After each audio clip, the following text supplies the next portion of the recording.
Selamat sejahtera, Wanakum Tajahau. Saya Suman Sivam kembali lagi dari channel kita Rakyat Malaysia. Hari ini saya kembali dalam satu topik yang berkaitan dengan perlembagaan persekutuan dan salah laku kerajaan dalam melanggar perlembagaan persekutuan. Ya, baru-baru ini kita lihat pelbagai insiden telah berlalu ataupun tindakan-tindakan diambil oleh kerajaan mengikut Akta 342 dan perkara itu jelas dan terang telah melanggar perlembagaan negara kita. Sebab apa saya menyatakan perlembagaan negara kita? Dalam perlembagaan persekutuan ada 5 perkara yang tidak boleh diubah walaupun diluluskan oleh Parlimen 100%. Dan di sini saya akan nyatakan satu persatu. Pertama, Islam sebagai agama rasmi persekutuan. Kedua, hak istimewa Raja-Raja Melayu. Ketiga, hak istimewa orang Melayu. Keempat, bahasa Melayu sebagai bahasa kebangsaan negara. Kelima, hak pengisytiharaan darurat. Ya, perkara itu tidak boleh diubah sama sekali. Tetapi hari ini apa yang terjadi? Baru-baru ini kita lihat di Giants, ya, Pejabat Agama Selangor telah mengikut saranan KKM untuk melaksanakan SOP kepada orang Islam ataupun umat Islam supaya mengikut SOP ataupun vaksin 2 booster ataupun vaksin lengkap saja boleh menunaikan sembahyang Jumaat ataupun ibadah mereka pada hari Jumaat. Perkara itu telah melanggar perkara 3. Ya, perkara 3, agama rasmi persekutuan adalah agama Islam. Ya, bila kita katakan agama rasmi adalah agama Islam, setiap syarat yang dikatakan dalam Islam perlu diikuti tanpa ada sekatan. Sebab apa? Perlembagaan telah meluluskan ataupun perlembagaan telah menyatakan dengan jelas agama rasmi adalah agama Islam. Tetapi hari ini perlembagaan telah menjadi tidak relevan untuk hak ataupun untuk agama rasmi negara. Dan di sini akan yang menyatakan kamu bukan Islam, kenapa kamu menyatakan isu-isu orang Islam? Di sini bukan berkaitan dengan agama dan bangsa. Jangan mainkan satu peranan untuk memecah belahkan rakyat Malaysia. Ini saya menyatakan ikut undang-undang tertulis perlembagaan persekutuan mengikut perkara 4. Ya, undang-undang utama persekutuan. Ya, ini adalah undang-undang persekutuan. Ini adalah panduan daripada kerajaan untuk melaksanakan dan mentadbir negara. Tetapi apa yang jadi hari ini, benda itu terbalik. Benda itu tak relevan. Apa yang kuat sangatnya Akta 342 sampai agama pun ditindas mengikut undang-undang. Ya, di sini saya katakan mempertahankan hak perlembagaan tidak kisah berkaitan agama, bangsa dan hak asasi manusia sebagai rakyat Malaysia. Ya, apa yang kita lihat hari ini tidak masuk akal. Itu saya sebelum ini menyatakan Akta 342 ini adalah akta komunis. Dan saya pun disekat di pelbagai tempat untuk bersuara. Hak bersuara saya dirampas ataupun tidak boleh menyatakan pendapat saya sebagai rakyat. Ya, ini masalah yang besar perlu kita lihat. Sebab apa? Hari ini mereka buat sesuka hati, tidak melambangkan negara berdaulat. Ya, akan datang kita akan lebih susah dan kita tidak akan mengenali hak perlembagaan kita, hak rakyat kita macam mana. Tetapi sebab apa saya cakap tidak terjaga? Parlimen sendiri tidak menyatakan hak rakyat dan hak perlembagaan kepada rakyat. Dan saya buat cabaran, satu teguran ataupun cabaran kepada Parlimen ataupun pentadbiran negara. Negara tidak membuat apa-apa masalah. Negara memang diwujud daripada perlembagaan persekutuan. Tetapi masalahnya di sini hari ini adalah pentadbiran kerajaan baru ini. Mereka melanggar sesuka hati. Dan bila kita buat laporan mengikut undang-undang terbesar negara, kita punya laporan tidak akan diambil. Saya pun tidak tahu kenapa rakyat tidak boleh buat laporan mengikut perlembagaan. Kenapa tidak boleh kita jaga hak perlembagaan kita dan menuntut hak rakyat kita kepada kerajaan? Apa salahnya di situ? Ya, cabarannya sebelum meluluskan pindaan RUU 342 penyakit berjangkit ini, ya, Bagi tahu dulu apa hak rakyat kepada rakyat. Sebab ramai yang tanya apa hak perlembagaan. Kalau saya nyatakan perkara itu kepada masyarakat, mereka tidak akan pandang sebab saya tidak berkuasa. Saya cuba rakyat marhin biasa.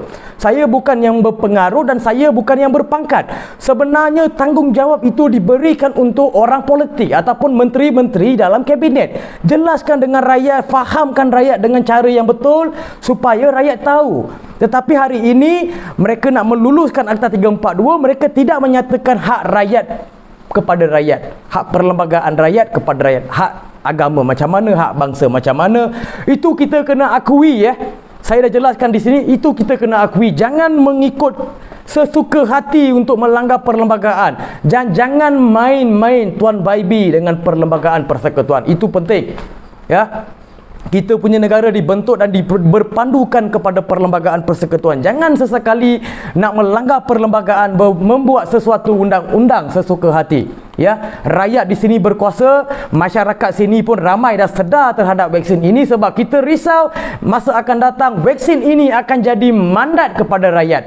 Bukannya mandat rakyat ataupun kebebasan rakyat. Vaksin akan jadi mandat untuk rakyat. Jangan buat benda begitu. Sebab sebelum vaksin benda ini dah wujud, jangan mempergunakan vaksin untuk melemahkan undang-undang tertinggi Malaysia perkara 4. Ya, di sini saya tegas dan saya bagi amaran sekeras-kerasnya sebagai rakyat Malaysia untuk mempertahankan hak saya. Sebab ramai tanya macam mana kita nak bantah kerajaan, bantah boikot.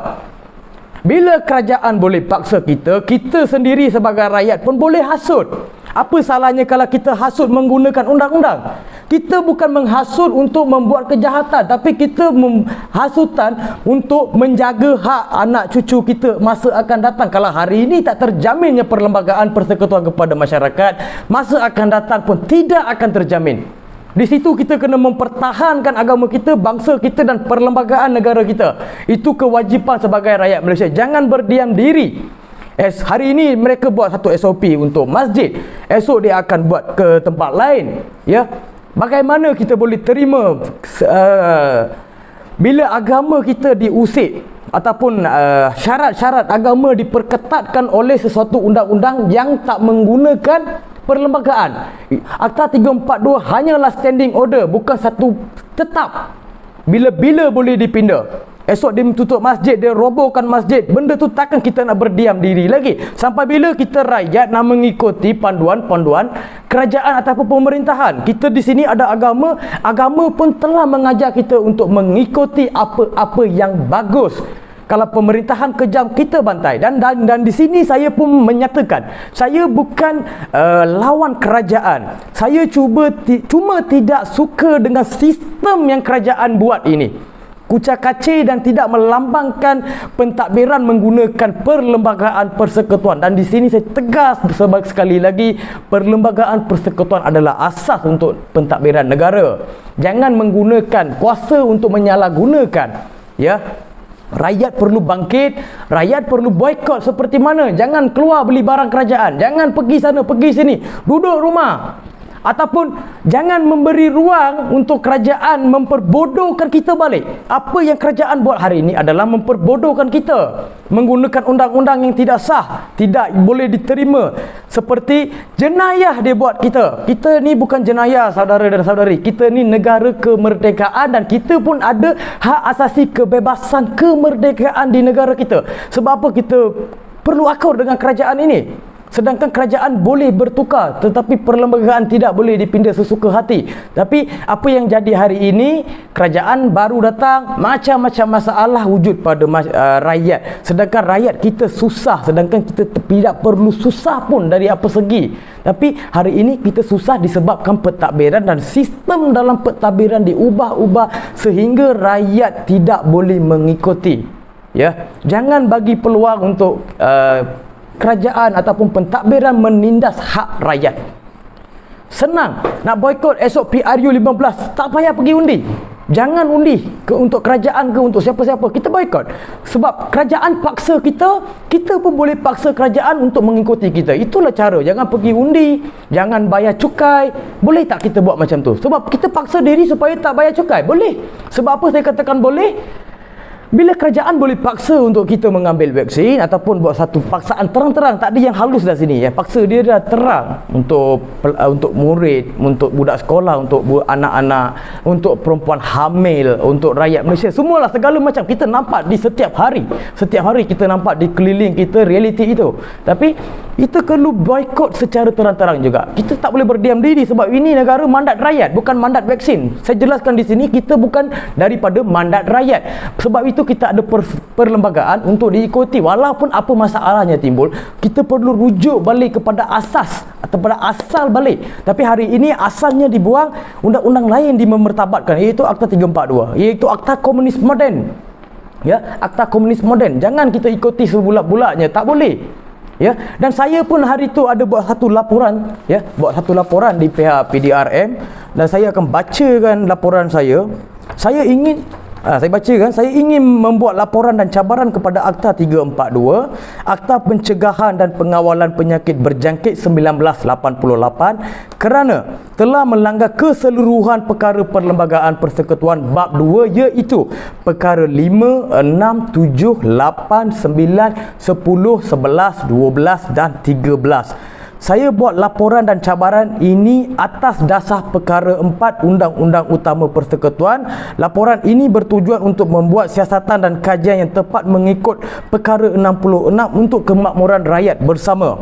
Saya juga tidak ingin mengambil booster dan apa-apa vaksin COVID-19 ke badan saya kerana Akta 342 bercanggah dengan kebebasan diri seorang rakyat Malaysia mengikut Perlembagaan Persekutuan perkara 4, dan saya juga menggunakan hak perlembagaan sebagai rakyat.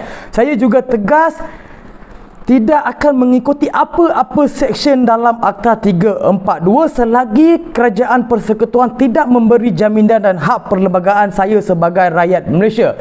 Saya akan memberi lampiran rang Undang-Undang Akta 342 dengan laporan ini. Sekian laporan saya. Ini laporan saya yang buat menggunakan hak perlembagaan saya sebagai rakyat. Tidak ada salah di situ. Sebab saya nak satu jawapan. Kenapa kerajaan tidak mengikuti perlembagaan untuk menyelesaikan masalah rakyat, sedangkan perlembagaan di situ jelas dan tegas memberikan satu panduan untuk pemerintahan, memerintah kerajaan dan kemakmuran rakyat. Ya, kita cabar balik kerajaan. Kita bukan nak menghasut ataupun memburukkan usaha-usaha kerajaan, tetapi di sini kita perlu mempertahankan hak kita. Itu wajib. Sekian, ya. Sekianlah ini. Sekian dah aku punya tegas di sini. Sebab saya bukan main-main di sini. Sebab ramai yang anggap ini budak India ni macam-macam lah, menghasut saja. Menghasut tidak, tuan saudara. Kini kita punya hak, kita perlu tuntut mengikut undang-undang. Saya pun menggunakan undang-undang untuk membuat perkara ini. Saya bukan menggunakan emosi untuk membuat perkara ini. Sebab ini hak saya dan ini hak untuk semua. Kita perlu jelaskan dan kita kena berani untuk mencari kebenaran. Seolah-olah kerajaan hari ini tidak memberikan satu kebenaran yang tepat untuk rakyat faham. Ya, sekian, terima kasih. Harap semua boleh bertindak ikut hak yang diberi.